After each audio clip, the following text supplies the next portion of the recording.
అందరికీ నమస్కారం. ఈరోజు మీ అందరికీ నేను వినవించబోయే కథ మొసలి అస్వస్థత. రచయిత సంగసభట్ల చిన్న రామకృష్ణయ్య గారు. ఇక కథలోకి వెళ్తే, వేసవికాలం సుందరవనం అనే అడవిలో ఒక జింకపిల్ల అమ్మకు చెప్పకుండా బయలుదేరింది. దానికి దాహమై నీరు తాగడానికి ఒక మడుగులోకి దిగింది. ఆ మడుగులో ఒక మొసలి ఉందన్న సంగతి ఆ జింకపిల్లకు తెలియదు. అది నీటిలోకి దిగిన వెంటనే ఆ మొసలి దాని కాలును గట్టిగా పట్టుకుంది. అప్పుడు అది అమ్మకు చెప్పకుండా వచ్చినందుకు ఎంతో బాధపడింది. తర్వాత లేని ధైర్యం తెచ్చుకొని మొసలితో, "ఓ మొసలి మామా, నీకు అస్వస్థతగా ఉన్నట్లు తెలుస్తోంది. దానికో మందు చెబుతాను, నన్ను వదిలిపెట్టు" అంది. ఆ మొసలి నిజంగానే అస్వస్థతతో బాధపడుతున్నది. అది జింకపిల్ల మాటలకు ఆశ్చర్యపోయి, "నీకు నా అస్వస్థత సంగతి ఎలా తెలుసు?" అని అడిగింది. "నువ్వు నా తల బదులు కాలు పట్టుకున్నప్పుడే తెలిసింది" అని చెప్పిందా జింకపిల్ల తెలివిగా. అప్పుడే అక్కడికి ఒక బుజ్జి నక్క రావడాన్ని గమనించింది జింకపిల్ల. వెంటనే అది, "అదిగో, నక్కను తింటే నీ అస్వస్థత మాయమవుతుంది, దాన్ని పట్టుకో" అంటూ ఆ బుజ్జి నక్కను చూపించింది. సరేనంటూ ఆ జింకపిల్లను వదిలిపెట్టింది మొసలి. ఒడ్డుకు చేరిన జింకపిల్ల బతుకు జీవుడా అనుకుంటూ ఎదురుగా ఉన్న బుజ్జి నక్క ఆగమన్నా ఆగకుండా పరిగెత్తింది. బుజ్జి నక్కకు ఆ మడుగులో మొసలి ఉన్న సంగతి తెలియదు. అది కూడా అమ్మకు చెప్పకుండానే వచ్చింది. ఆ జింకపిల్ల వలె అది నీళ్లు తాగడానికి మడుగులోకి దిగింది. అప్పుడు ఆ మొసలి బుజ్జినక్క కాలును పట్టుకొని, "నా అస్వస్థకు నీ మాంసమే మందని ఆ జింకపిల్ల చెప్పింది. నిన్ను తిని నా అస్వస్థతను పోగొట్టుకుంటాను" అన్నది. వెంటనే బుజ్జినక్క తెలివిగా, "అయ్యో, నేను వింత వ్యాధితో బాధపడుతున్నాను.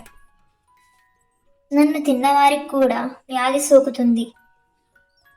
కావాలంటే అదిగో ఆ ఒడ్డు మీదున్న తోడేలు పిల్లను" అంది. అప్పుడే మొసలి, "ఈ నక్క చెప్పింది నిజమేనా?" అంటూ తోడేలును అడిగింది. "అవును, నిజమే" అంది తోడేలు పిల్ల. అప్పుడు నక్క, "నీ అస్వస్థకు సరైన మందును వైద్యుడైన ఎలుగుబంటి చెబుతుంది" అన్నాడు. దాంతో బుజ్జి నక్కను వదిలేసింది మొసలి.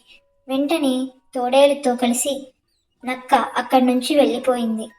ఇంతలోకే ఎలుగుబంటి వచ్చిందక్కడికి.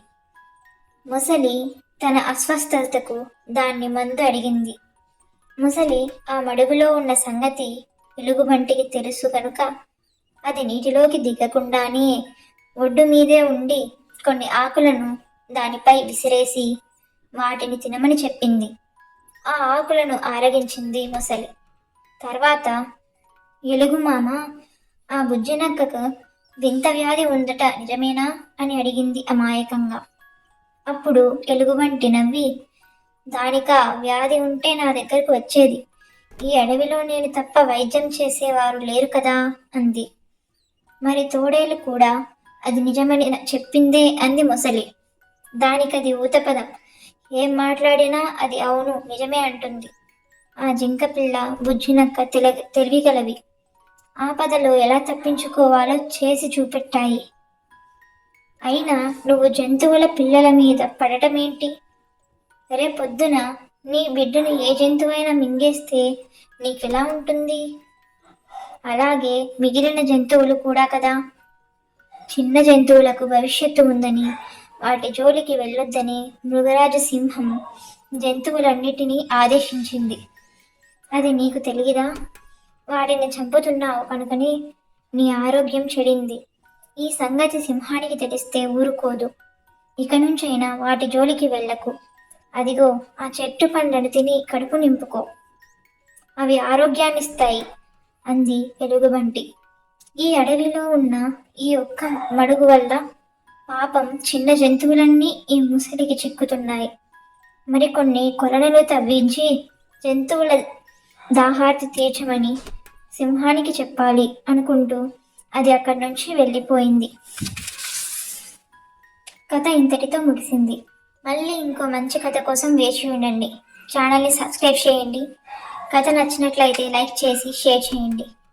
మీరు నాకు సలహాలు సూచనలు ఏవైనా ఇవ్వాలనుకుంటే కామెంట్ల రూపంలో తెలియజేయండి. ఇక సెలవు. Thanks for watching.